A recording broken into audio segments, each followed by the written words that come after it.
Saïd Bouchra habite les quartiers nord de Marseille et prépare son premier pèlerinage. Alors pour le voyage pour la Mecque? Ben écoute, on réfléchit, on attend que le ramadan il passe. On est en train de rechercher un peu au niveau des agences et tout. On a fait un peu le tour. Alors? On a choisi 2. Ce jour-là, toute la famille est réunie. Il s'apprête à partir avec ses parents à la Mecque. Tout le monde a cotisé et chacun a dû économiser pour réaliser ce voyage spirituel. On recherche la première des choses, c'est le sérieux et le service qui soit rendu. Combien ça coûte? 6 000 euros, je crois, non? 5 400, 5 400, 5 500.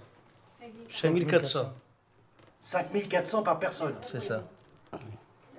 par personne. Le voyage, on parle du voyage. Après, une fois arrivé là-bas, vous avez vos dépenses personnelles.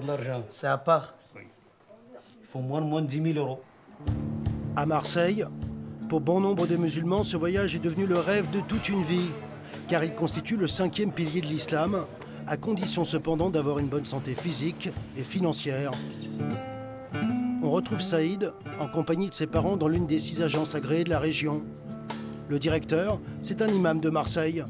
Ici, on dégage environ 300 euros de marge par pèlerin et pour chaque forfait vendu. On a un hôtel à 150 mètres de Kaaba. 150 mètres de Kaaba, c'est le premier tarif. On est à 5 400 par personne. Quand on voit, c'est vrai, 5 400, on est à 150 mètres du haram. Là, on est à 800. Mais là, étant donné qu'on sera au mois d'août, avec la chaleur pour les parents, ça va être un peu plus compliqué. Je préfère prendre le 5 400. J'ai pas besoin de transport. Je suis à côté, je marche à pied, je reviens et je perds pas mon temps.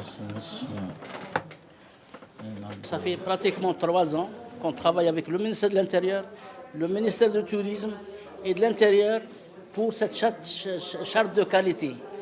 Et surtout pour contrer ces arnaqueurs que malheureusement ils sont en train de salir l'image, surtout l'image de l'islam. Un pèlerinage qui peut virer aussi au cauchemar. Cette pratiquante attaque en justice une agence pour un séjour payé 5 000 euros avec de fausses prestations à la clé. On m'a vendu un imam accompagnateur, ça c'est très important. Et donc il nous a laissé tomber, on a été abandonnés. Donc on a eu un danger, danger de la vie d'autrui. Et finalement, avec tout ce qu'on nous a vendu, je me suis retrouvée dans cet hôtel-là à 5 km. Alors que j'aurais dû être au Royal Hotel, ici, au pied de la grande mosquée. Donc des frais supplémentaires de bus, taxi pour pouvoir m'y rendre. Des prix qui flambent à cause de sous-traitants sans scrupules qui emploient des rabatteurs dans les mosquées pour piéger le pèlerin. Association culturelle d'entraide et de fraternité. Nous avons saisi la Commission européenne ainsi que la Commission de la répression des fraudes. Maintenant, tout est entre les mains de la justice. Beaucoup d'agences, des dizaines et des dizaines d'agences seront convoquées et j'espère que toutes ces agences pourront ne plus pratiquer le pèlerinage à la Mecque. En 1976, le coût du séjour à la Mecque pour le grand pèlerinage annuel s'élevait à moins de 300 euros. Aujourd'hui, pour les 30 000 pèlerins venus de France, ce prix varie entre 5 et 10 000 euros par personne.